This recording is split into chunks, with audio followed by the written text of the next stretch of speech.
अस्सलामुअलैकुम my dear students, आप देख रहे हैं उस्मान ऑनलाइन टीचर। आज के इस लेक्चर में हम स्टार्ट करेंगे क्वेश्चन नंबर 43 से लेकर और इस चैप्टर को ख़त्म कर देंगे।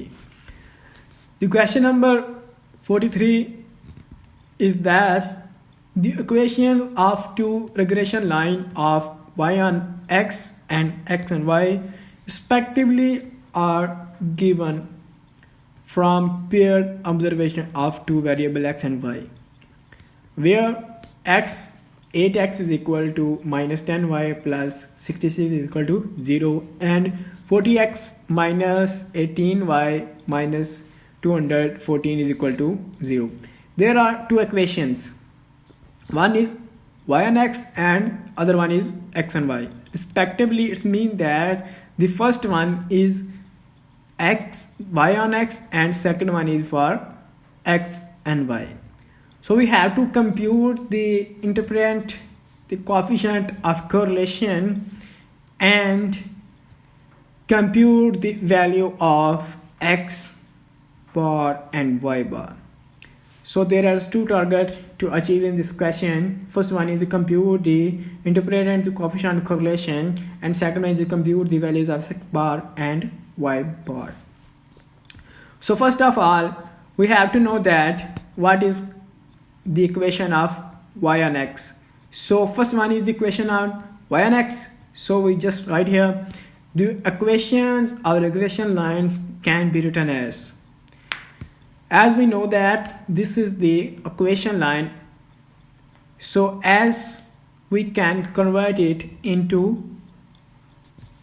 this form. So here 10 minus 10y will be moved another side, so it will be 10y is equal to 8x minus 8x plus 66. So here 10 can be divided by 8x. 10 can be divided by 8x. So this will become y is equal to 8x over 10 plus 66 is equal to 0.8. When we divide these both values, it will become 0.8 x plus 66. So y is equal to 0.8 x plus 66. And the other equation, that is 40x minus 18y is equal to 214 is equal to 0. This is for x on y equation regression line. So this will convert into 40x is equal to 18y minus 214. So it will become plus, and 18y also become plus on the other side. So as we can see here, the 14 is divided by 18 over 14y, and it is also divided by 214 over 40 on the other side when we will bring it. So the question is that when we move 10 on the other hand, 10 is also divided by 66. Here 6 it is, 10 is divided by 66.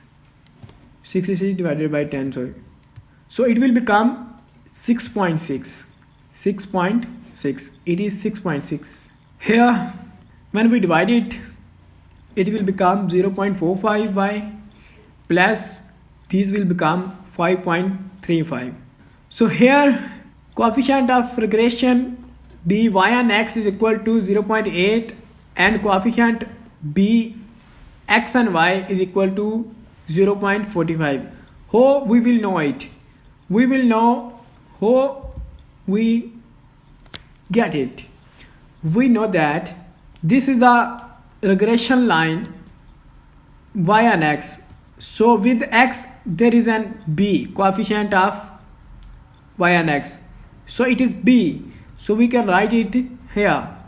And here with y there is a coefficient that is d, and we said that this is b x and y. So it will become 0.45। Oh my God students, मुझे ख्याल ही नहीं रहा, बातों ही बातों में मैं आपको English में पढ़ा गया। तो आप आते हैं अपनी पुरानी रूटीन पे। मुझे सच में याद नहीं रहा था कि ये इंग्लिश पढ़ के बाद में उर्दू में शुरू करना है। तो अब हम दोबारा उर्दू में शुरू कर लेते हैं। सबसे पहले हमारे पास ये दो क्वेश्चन थी। एक अब मैं जल्दी जल्दी बताऊंगा। ये वाई एन एक्स थी, इसके लिए ये है, ये एक्स एंड वाई इसके लिए ये है। तो हमने क्या किया कि हमने देखा कि इनको हम ऐसे लिख सकते हैं कि अगर वाई वाला इस साइड पे रख लें तो वाई वाली इक्वेशन हम बना सकते हैं। तो 8 इसके साथ मल्टीप्लाई हो रहा था, दोनों साइडों पे जाके डिवाइड हो जाएगा। जब डिवाइड होगा इधर नहीं होगा, इधर ही होगा, तो ये 6.6 बन जाएगा। और इसके साथ ये जो x के साथ है यानी ये y के बराबर है, ये सारा जो x के साथ होता है ना वो b होता है, तो इसलिए ये इधर b की वैल्यू आ गई। और जो दूसरा y एन एक्स पे निकालेंगे, इसमें हमें पता है जो y के साथ होता है ना वो b होता है, b x एंड y, तो इस दफ़ा ये आ गई। और हम जाते हैं जो कोरिलेशन कोएफिशिएंट होता है वो हम ऐसे फाइंड कर सकते हैं। ये फार्मूला हमने पढ़ा हुआ है पीछे, अगर आपको याद हो तो ये देखें, ये हम ऐसे फाइंड कर सकते हैं बी डी से मुराद यही है बी डी। तो ये कोरिलेशन कोएफिशिएंट निकालेंगे हम। क्यों निकालेंगे? Compute the interpret the coefficient of correlation, कि हमने बताना है इनके दरमियान कैसा तल्लक है। बी की वैल्यू हमारे पास आई है 0.8 और डी की वैल्यू हमारे पास आई है 0.45। दोनों को मल्टीप्लाई करके जबर लें 0.6 आ गया। तो 0.6 ये 0.5 से थोड़ा सा आगे है, तो इनके दरमियान जो है ना relationship, there is a strong positive correlation between X and Y. So 0.5 से ज़्यादा हो गया ना, तो ये तकरीबन बहुत करीब तो नहीं है 1 के, लेकिन हाफ से भी ज़्यादा है, तो इसलिए हमने स्ट्रॉन्ग कह दिया। स्ट्रॉन्ग जो इनके दरमियान कोरिलेशन है। दूसरा क्वेश्चन क्या है? Compute the value of X bar and Y bar. कहता है कि एक्स और वाई बार यानी arithmetic mean of X, arithmetic mean of Y निकालें, जबकि ये दो क्वेश्चंस आपको दी गई हैं। जैसा कि हमें पता है कि हम पीछे पढ़ चुके हैं कि जो हमारे ये इक्वेशन है ना, इसमें जो एक्स और वाई होता है ना, अगर हम इसको एक्स बार और एक्स वाई बार लिख लें, इससे कोई फ़र्क नहीं पड़ता। क्यों? The since the line of regression passes through the mean point X bar and Y bar. तो हम इनको ऐसे लिख सकते हैं। अगर आपको इस लाइन का मतलब नहीं पता चला तो इसकी ये डेफिनेशन में लिखी हुई है।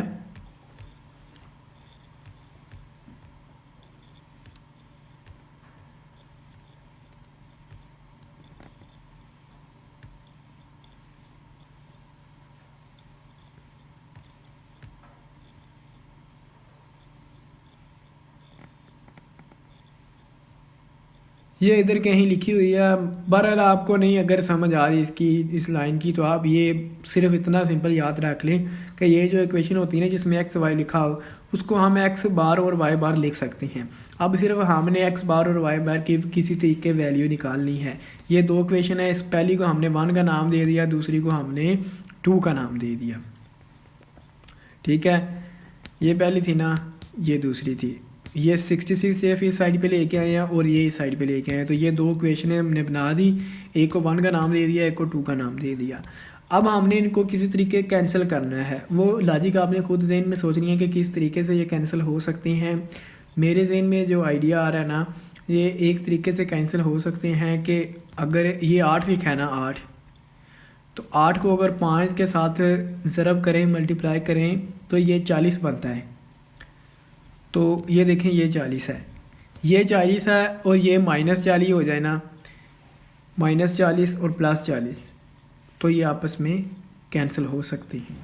तो यानी इसको अगर 5 के साथ ज़रब दे के इसमें से माइनस कर देना, तो ये दोनों तो आपस में कैंसिल हो जाएंगे, पीछे सिर्फ एक वाई रह जाएगा। और फिर हमको इनको इस साइड पे या उस साइड पे करके ना वाई निकाल लेंगे। तो हम यही करेंगे।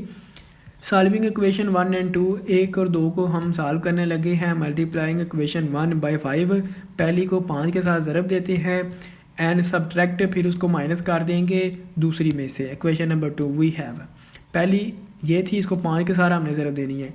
5 को 8 से मल्टीप्लाई किया तो 40 बन गया, ये 40x² माइनस 10, ये -10 नहीं आता इधर, सॉरी, ये पहले ऊपर 2 लिखनी है ना, तो 2 में से 1 माइनस करनी है, ये देखिए ना, सब्ट्रैक्ट करना है हमने इधर। सो इसको देनी है, ये 5 के साथ ज़रूर इसको देंगे तो ये 40 बन जाएगा, और 10 को 5 के साथ ज़रूर देंगे तो 50 बन जाएगा, और -66 से -330 बन जाएगा। अब इनकी जो अलामतें हैं ना, वो डिवाइड करने से पहले आपको पता है चेंज होती हैं। इसकी अलामत प्लस थी जो बाय डिफ़ॉल्ट आपको नज़र नहीं आ रही, अब इसकी अलामत क्या हो गई है, माइनस। ये प्लस है, प्लस था, अब इसकी माइनस कर दिया, क्योंकि हम डिवाइड करने से पहले चेंज करते हैं। ये माइनस थी, ये प्लस हो गई, ये भी माइनस थी, ये प्लस हो गई। ये अलामतें आप भूल जाएँ इसकी, इनकी असल अलामतें अब ये हैं, ये नीचे जो लिखी हुई हैं, ये माइनस है, ये प्लस है, तो माइनस प्लस आपस में कैंसिल हो जाते हैं, ये कैंसिल हो गया इससे। ये माइनस है, ये प्लस है, तो ये 50y है, ये -18, 50 में से 18 निकाल दें आप तो 32 रह जाएगा, तो ये 32y हो गया। ये कितना था, ये प्लस है। अब 330 में से 214 ऐड कर दें तो 544 बन जाएगा ये। तो ये हमारे पास इक्वेशन बन गई। अब ये 32 है, इसको इस साइड पे ले जाएं, डिवाइड हो जाएगा। So y bar is equal to 544/32। इनको डिवाइड करने से क्या आया है, 17। हमारे पास y बार की वैल्यू निकल आई है जो कि 17 है।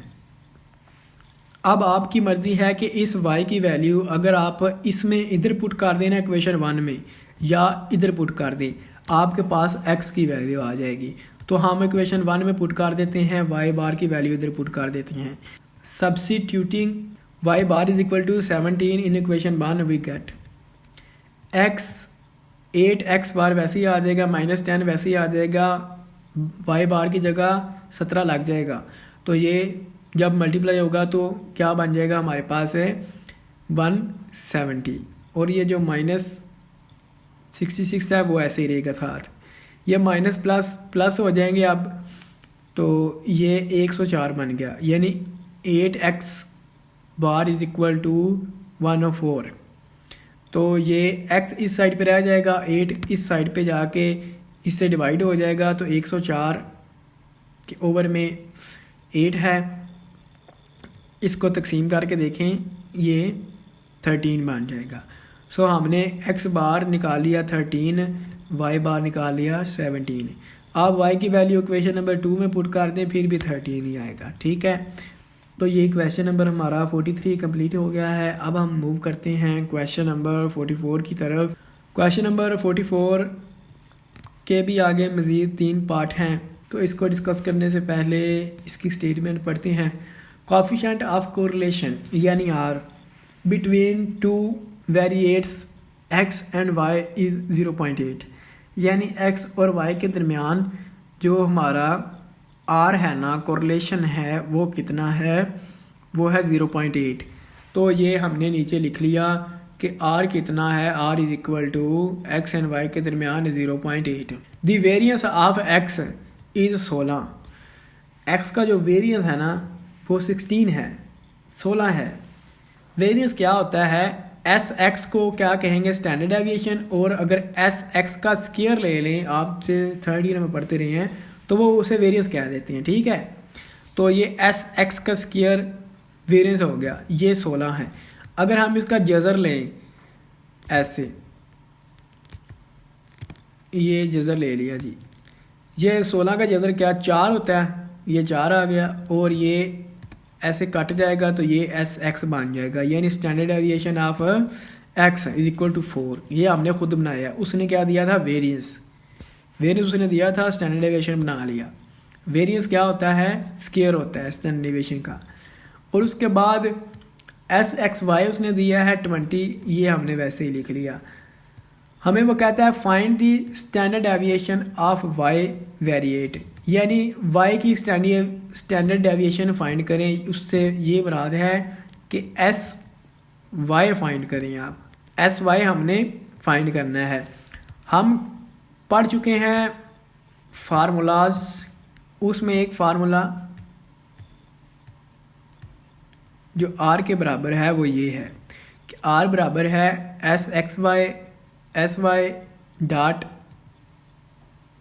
S x. ये फार्मूला यूज़ करेंगे हम कि आर बराबर है s x y s x s y. तो हमारे पास एस एक्स मौजूद है, वो कितना है, वो है जी 20। एस एक्स वाई हमारे पास 20 है, तो इधर हमने 20 लगा दिया इधर। और इसी तरह एस एक्स उसने हमने निकाला था, वो 4 आया था, इधर 4 आ गया।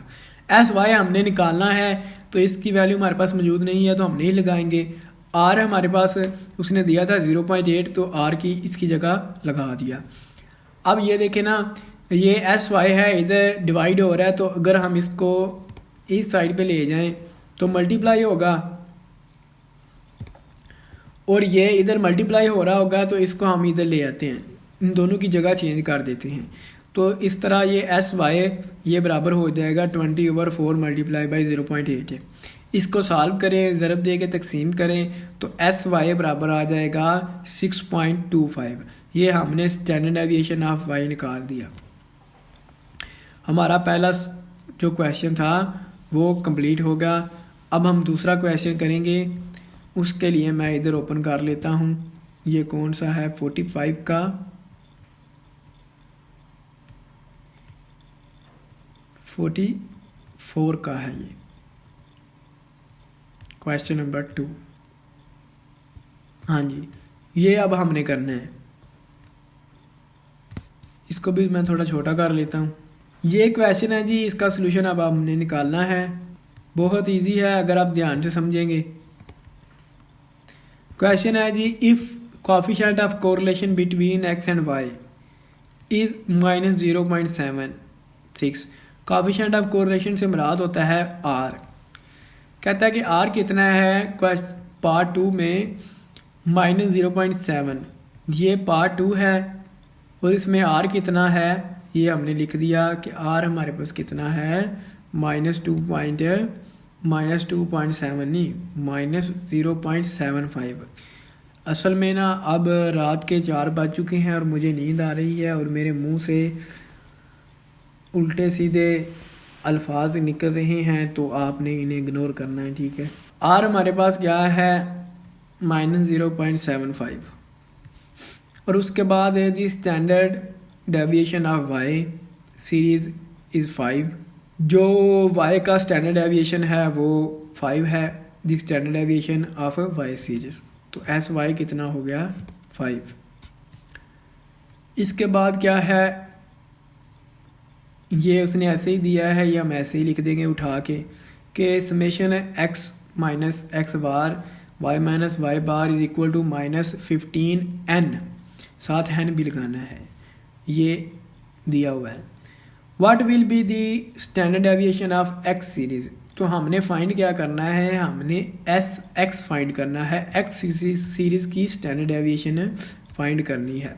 तो इधर से मैं अगर बताऊंगा आपको, तो ये हमारे पास मौजूद है एस एक्स, ये हमने फाइंड करना है, एस एक्स फाइंड करना है।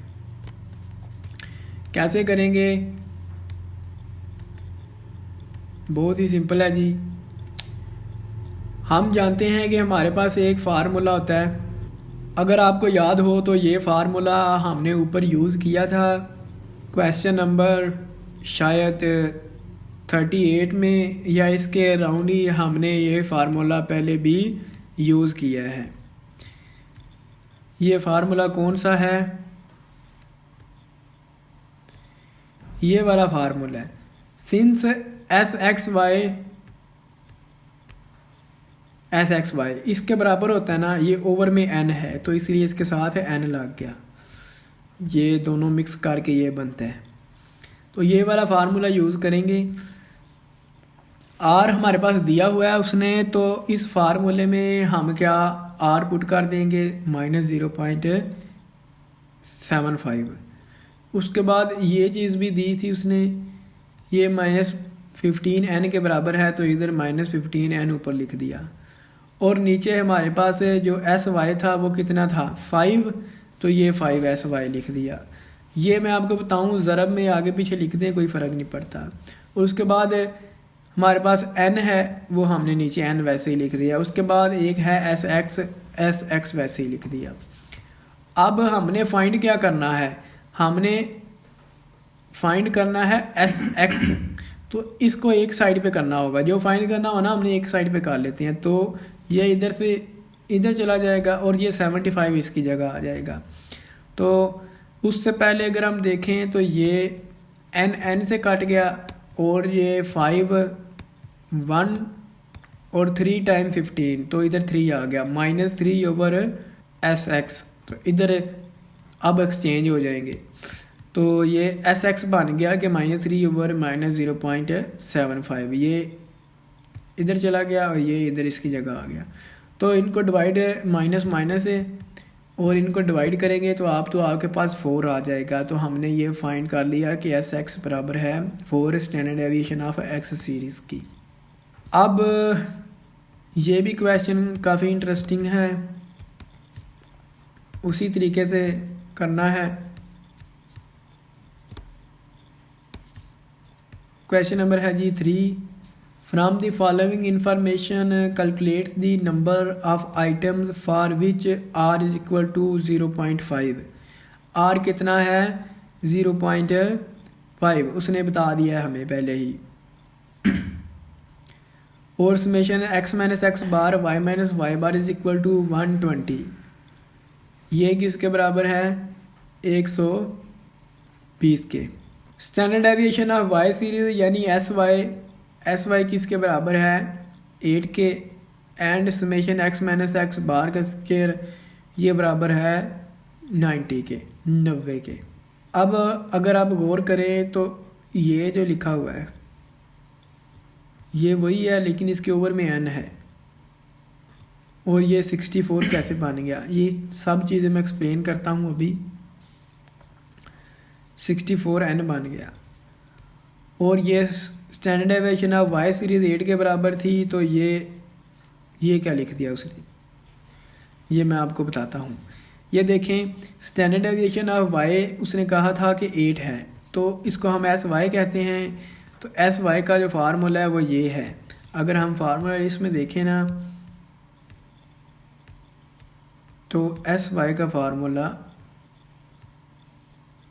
ये लिखा हुआ है, summation y minus Y bar square over n, यही है ना। तो ये किसके बराबर है 8 के।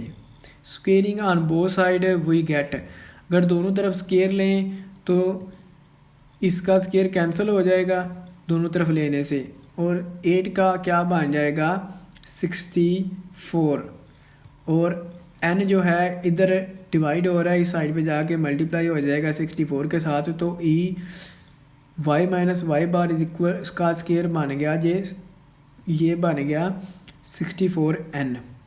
ये हमने क्यों बनाया है, इसकी बनाने की वजह ये थी कि उसने क्वेश्चन में हमें समेशन x माइनस एक्स बार तो दिया था, लेकिन y minus Y bar square हमने बनाना था, तो हमने ऐसे बना लिया। क्यों बनाना था, क्योंकि इस फार्मूले में ये दोनों यूज़ होने थे, ये भी और ये भी। ये हमारे पास मौजूद था, उसने दिया था। ये ऊपर लिखना था, ये भी मौजूद था। ये मौजूद नहीं था, ये हमने खुद बना दिया, इधर लिख देंगे। अब हम सब्स्टिट्यूटिंग करेंगे। सब्स्टिट्यूटिंग करने के बाद वैल्यू क्या हो जाएंगी, इसकी जगह उसने दिया है 120, वो लिख देंगे। और R उसने कहा था कि 0.5 है, ये देखें R की जगह हमने लिख दिया 0.5। और उसके बाद ये summation x minus x bar square उसने 90 दिया है, 90 लिख दिया। और ये अब हमने निकाला है 64n, ये 64n वैसे ही लिख दिया। और इसको हम ऐसे भी लिख सकते हैं, इन दोनों को मल्टीप्लाई करें और साथ n लिख दें, फिर दोनों तरफ स्क्वायर ले लें। तो 0.5 का स्क्वायर लेंगे तो 0.25 आ जाएगा, 120 का स्क्वायर ये आ जाएगा, इसका जज़र कैंसिल हो जाएगा तो ये वैसे ही आ जाएगा। और इसके बाद एन को इस साइड पे ले जाएं और 0.25 को इसकी जगह ले जाएं, इन दोनों को ज़रब दें और इनको तकसीम कर दें, तो ये आपके पास 10 आना चाहिए। ये वैल्यू किसकी है? 10।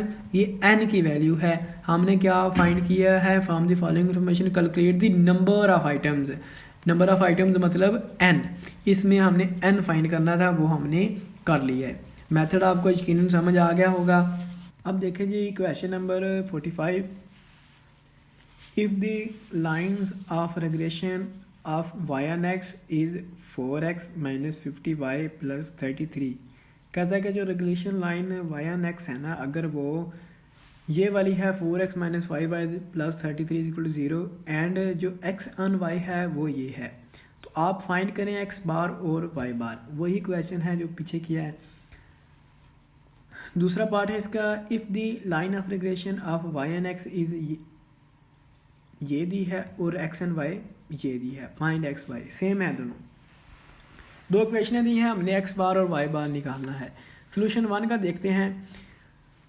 पहली जो हमारे पास इक्वेशन है उसमें 4x माइनस 5y प्लस 33 लिखा है, तो ये y ऑन x है ना, तो हमने इसमें एक साइड पे y करना है बाद में, तो इधर करने की ज़रूरत नहीं है। हमने सिंपली क्या करना है, हमने पीछे देखा था कि हम x और y की जगह पे x बार या y बार लिख सकते हैं, तो हमने सिंपली वो लिख दिया और इसको 1 का नाम दे दिया। अगर आपने 33 को इस साइड पे लेके जाना है तो ले जाएं, इसका भी कोई नुकसान नहीं है। और इसी तरह हमने देखा कि जो 20x माइनस 9y है, इसकी जगह भी हम x बार और y बार लिख सकते हैं, तो वो लिख दिया। दो इक्वेशंस बन गई। अब हम क्या करेंगे, अब हम तकनीक लगाएंगे, देखेंगे कि किस तरह ये आपस में एक कट जाए, या x बार कट जाए या y बार कट जाए, तो एक की वैल्यू निकल आएगी, दूसरे की पुट करके निकाल लेंगे। अब ये देखें, ये 20 है और ये 4 है। 5 को अगर 4 के साथ ज़रब दे देना तो हम 20 बन जाएगा, यानी इस इक्वेशन को 5 के साथ मल्टीप्लाई करें और फिर इसमें से माइनस कर दें, तो ये आपस में कैंसिल हो सकते हैं। So solving those two equation we multiply equation number 1 by 5। पहली को 5 के साथ ज़रब देते हैं and subtract from equation number 2, दूसरी में से माइनस कर देते हैं। सो ऊपर दूसरी लिखेंगे, फिर दूसरी ऊपर लिख ली और नीचे पहली लिख ली 5 के साथ मल्टीप्लाई करके। ये 5 के साथ 20 हो गया, 20x बार माइनस 25, ये 5 multiply by 5 is 25, so 25y बार आ गया और इसके साथ 5 को मल्टीप्लाई किया 165 आ गया। अब इनकी अलामतें चेंज होगी, ये प्लस था ये माइनस हो गया, ये माइनस था ये प्लस होगा, ये प्लस था ये माइनस हो गया। तो ये देखें ये कैंसिल हो गए क्योंकि इसकी अलामत अब माइनस है, इसकी प्लस है, और इसकी माइनस है, इसकी प्लस है। तो 25 में से हम 9 निकाल देंगे तो ये 16 बन गया, 16y पार्ट बन जाएगा। और ये माइनस है, ये भी माइनस है, माइनस माइनस होंगे तो ये जमा होंगे और अलामत माइनस की साथ रखेंगे। अब इसको इस साइड पे ले जाएं तो ये बन गया 16y bar is equal to 272, और 16 को इसके ओवर में ले जाएंगे तो y bar is equal to 272 over 16 is equal to 17। हमारे पास y की वैल्यू कितनी आ गई? 17 आ गई। अब इस y की वैल्यू अगर हम इसमें पुट कर दें या इसमें पुट कर दें, क्वेश्चन 1 में पुट कर दें या 2 में कर दें, तो हमारे पास क्या आ जाएगी? हमारे पास वैल्यू आ जाएगी x की। तो हम पुट कर देते हैं y बार को क्वेश्चन 1 में। क्वेश्चन 1 में 4x बार माइनस 5y की जगह उसकी वैल्यू लगा दी, इधर हमने 17 और आगे सॉल्व करना स्टार्ट किया तो ये मल्टीप्लाई होके बन गया -85 प्लस 30, तो ये माइनस है ये प्लस है तो माइनस हो जाएगा, -52 4x माइनस 52 साइड पे चला गया, 4x रह गया, 4 भी डिवाइड में चला गया, x bar is equal to 52 over 4 is equal to 13। तो अब दोनों वैल्यूज निकल आई, hence x bar is equal to 13, y bar is equal to 17। अब पार्ट 2 इसका देखते हैं, उसमें भी दो इक्वेशंस हमें दी थी। पहली थी y is equal to 2x plus 1, ये इक्वेशन थी। इसको हम ऐसे लिख सकते हैं कि अगर हम ये जो y ये 2x है ना, इसको इस साइड पे ले जाएं और 1 को भी ले जाएं, तो y minus 2x minus 1 is equal to 0 बन जाएगा। और इसी तरह हमने देखा था कि y की जगह y बार लिख सकते हैं, x की जगह x बार लिख सकते हैं, तो वो लिख दिए, इसको फिर इक्वेशन नंबर 1 का नाम दे दिया। सेम तरीका है। इसी तरह ये उसने इक्वेशन दी थी, तो हमने सबको एक साइड पे करना है, तो हमने ये जो y है इसको इस साइड पे ले गए, ये माइनस हो गया, ये 3 भी इस साइड पे ले गए, प्लस हो गया, इधर 0 रह गया, तो 6x minus y plus 3 is equal to 0। इसकी जगह भी हम y की जगह y बार लिख सकते हैं, x की जगह x बार लिख सकते हैं, तो ये इक्वेशन नंबर 2 बन गई। अब फिर हम तकनीक लगाएंगे कि किस तरह इनको डिवाइड करें तो ये आपस में कट जाएंगी। अब अगर हम करें, ये जो y है ना, इसको 2 के साथ मल्टीप्लाई करके ना इसमें आपस में डिवाइड कर दें, तो ये प्लस माइनस हो जाएगी और आपस में कैंसिल नहीं होंगे। तो हम क्या करते हैं, ये x है ये y है इसलिए नहीं होंगे, ये x y ऐसे कैंसिल नहीं होंगे। अगर ये देखें ना, ये जो है ना ये y ये प्लस का है, ये y माइनस का है, अगर इन दोनों को जमा कर देना तो ये आपस में कैंसिल हो सकते हैं। तो सिंपली हम इन दोनों क्वेश्चन को ऐड कर देते हैं। Adding question 1 and 2 we get, ये पहली लिखी इतनी, ये दूसरी लिखी, और दोनों के एंड पे 0 था, 0 लगा दिया।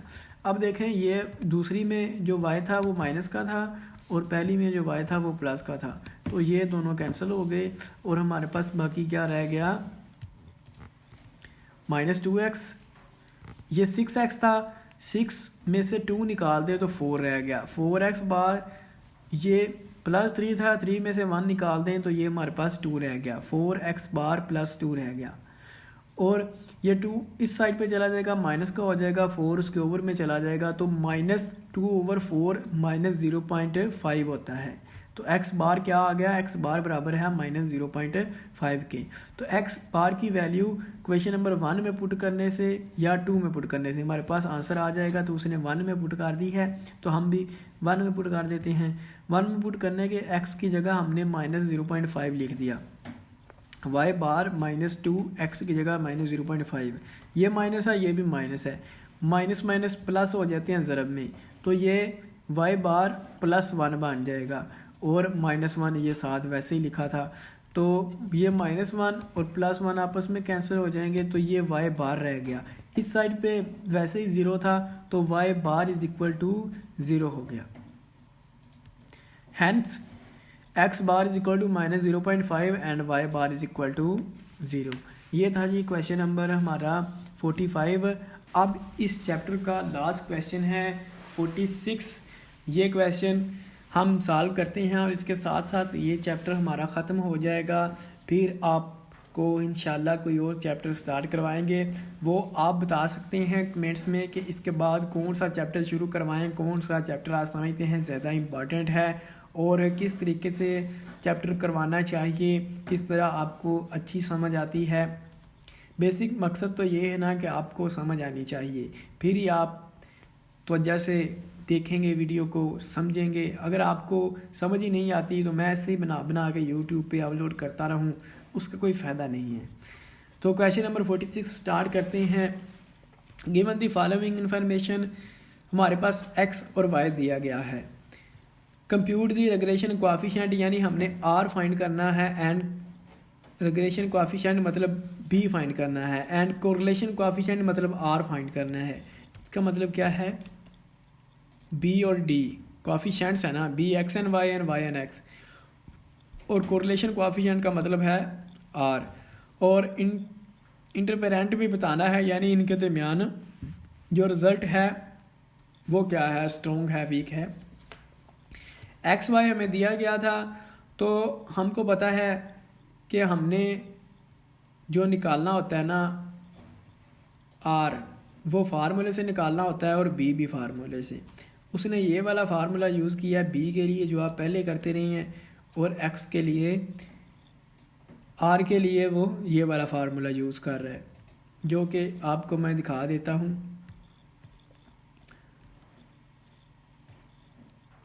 ये वाला फार्मूला वो बी के लिए इस्तेमाल कर रहा है, और ये वाला फार्मूला वो आर के लिए इस्तेमाल कर रहा है। आप ये भी यूज़ कर सकते हैं और आप ये वाला भी यूज़ कर सकते हैं। ये भी यूज़ कर सकते हैं और इधर से ये पहले वाला हो जाएगा। तो दोनों तरीक़ों से आप ये क्वेश्चन सॉल्व कर सकते हैं। जब आप ऊपर वाला यूज़ करेंगे तो आप x माइनस एक्स बाहर निकालेंगे जो आपने ऊपर क्वेश्चन किए थे। सेम उसी तरीके से आप ये भी क्वेश्चन कर सकते हैं।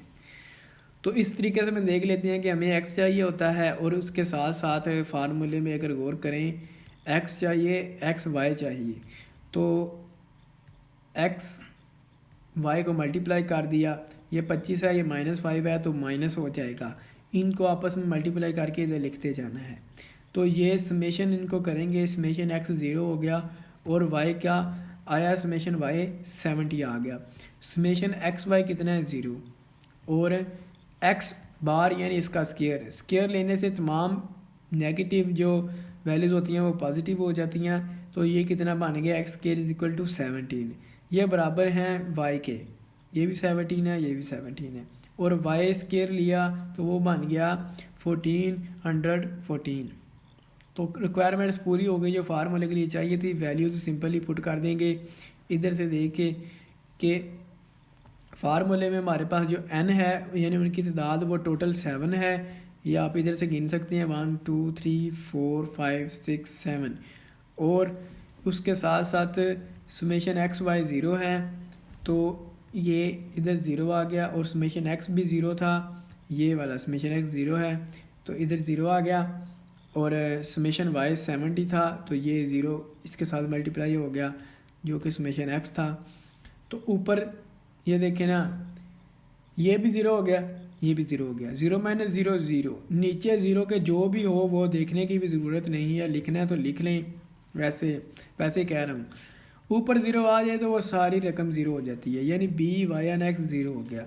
अब regression line coefficient of x and y देख लेते हैं तो इधर n 7 ये 0 हमारे पास आया था तो इधर 0, ये समेशन एक्स इधर भी 0 है, इधर भी ऊपर 0 हो गया, नीचे जो मर्जी आता रहे इससे फ़र्क नहीं पड़ता, ये 0 हो गया, यानी बी भी 0 डी भी 0।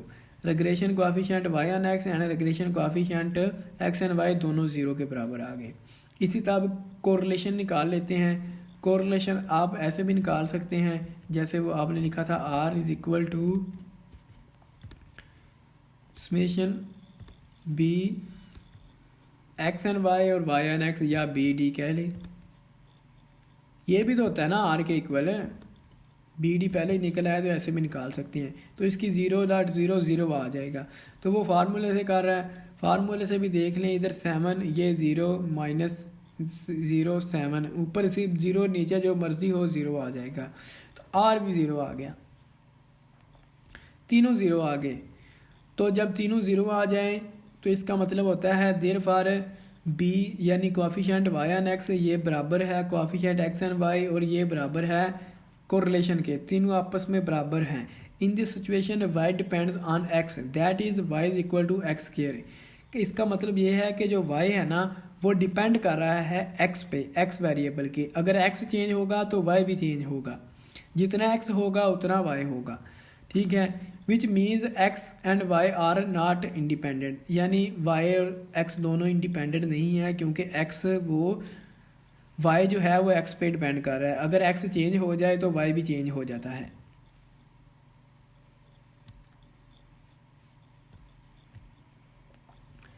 तो ये रटने की ज़रूरत नहीं है, क्वेश्चन यहीं तक है, ये आपने बस पैसे नीचे लिख देना है, ये नोट पढ़ लें। If x and y are independent random variables then जो उसका कोरिलेशन है वो 0 होगा, यानी अगर एक्स एंड वाई इंडिपेंडेंट हों तो कोरिलेशन 0 होगा। बट अगर कोरिलेशन 0 हो जाए तो इसका मतलब ये नहीं होता कि वो दोनों इंडिपेंडेंट हैं।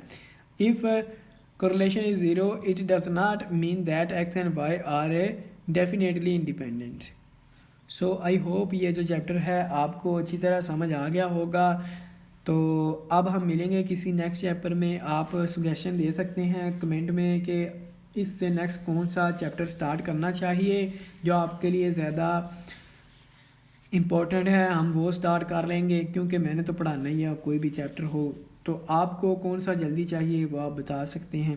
उसके अलावा भी आपकी कोई रिक्वायरमेंट्स हैं, अगर आप चाहते हैं कि आप पास पेपर के बारे में आपको बताया जाए कि कौन सा पेपर किस बोर्ड का है और कौन से चैप्टर में से कितने मार्क्स का पेपर आता है, कितने लॉन्ग क्वेश्चन आते हैं, कितने शॉर्ट क्वेश्चन आते हैं, पेपर डिस्कशन आपके साथ एक वीडियो में की जाए तो आप उसके बारे में भी कमेंट में बता सकते हैं। इंशाल्लाह वो भी हम प्रिपेयर करेंगे।